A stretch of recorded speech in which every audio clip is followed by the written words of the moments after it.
ce qui unit l'entreprise et l'armée, c'est que ce sont deux entités pleines d'humains. C'est l'humain qui unit les uns et les autres, l'une et l'autre. Dans les deux cas, il s'agit de produire de l'efficacité, de produire de la valeur opérationnelle ou financière avec les hommes et pour les hommes. Quel est le problème de l'armée? Quel est le problème de l'entreprise? C'est quoi leur problème? Le problème est le même, c'est que ces hommes qui sont la richesse de l'entreprise, qui sont la richesse de l'armée, sont aussi des hommes libres d'aller où ils veulent. Et donc on a bien dans les deux cas un problème de fédération des libertés, de convergence des libertés vers l'ambition commune. Et c'est pour ça que tant dans le cas de l'entreprise que dans le cas de l'armée, il faut arriver à créer ce pôle commun, cette ambition commune suffisamment fort pour que toutes les énergies soient libérées, ces énergies libres soient libérées et envie d'aller converger vers cet objectif qui réunit les hommes. Franchement, dans mon entreprise, si je suis chef d'entreprise, elle a un objet, elle a un lieu, elle a un système de production. Il n'y a pas d'incertitude chez moi. Si, il y en a? Énormément d'incertitudes, parce que dès que vous déployez votre action, vous la déployez dans un monde qui est toujours nouveau, qui n'a jamais existé. Et non seulement il est nouveau, mais en plus, il va réagir à ce que vous faites. Parce que l'espace dans lequel vous rentrez, quand vous commencez à déployer votre plan, est un espace interactif. Les autres vont réagir. Le client, le concurrent, le conseil d'administration vont réagir à ce que vous faites. Et vous ne savez pas exactement comment ces entités, ces acteurs intentionnels vont réagir. Chacun va réagir à sa manière en fonction de ses propres ambitions. Et donc, vous rentrez forcément dans un monde inconnu.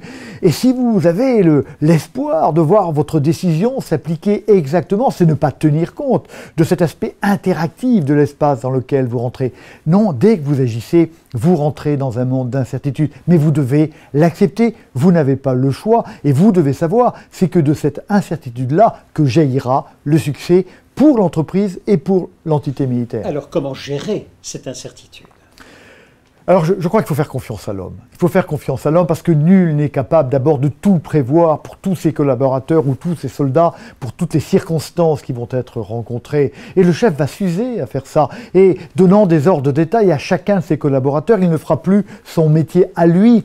Et donc il faut absolument qu'il fasse confiance, qu'il donne envie à ses collaborateurs, à ses subordonnés, à ses soldats de parvenir à l'ambition, à l'objectif et leur fasse confiance. Et pour faire confiance, il n'y a pas 40 solutions.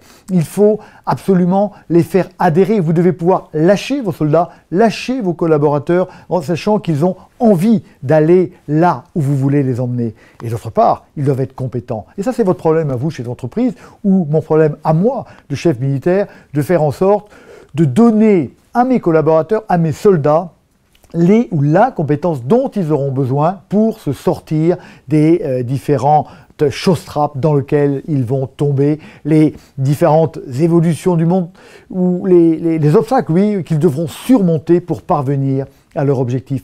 Donc l'humain, la confiance de l'humain et confiance que je vais créer goutte à goutte, pas à pas, parce que c'est long à construire, mais que sans confiance, rien ne marche, ni les entreprises, ni les armées.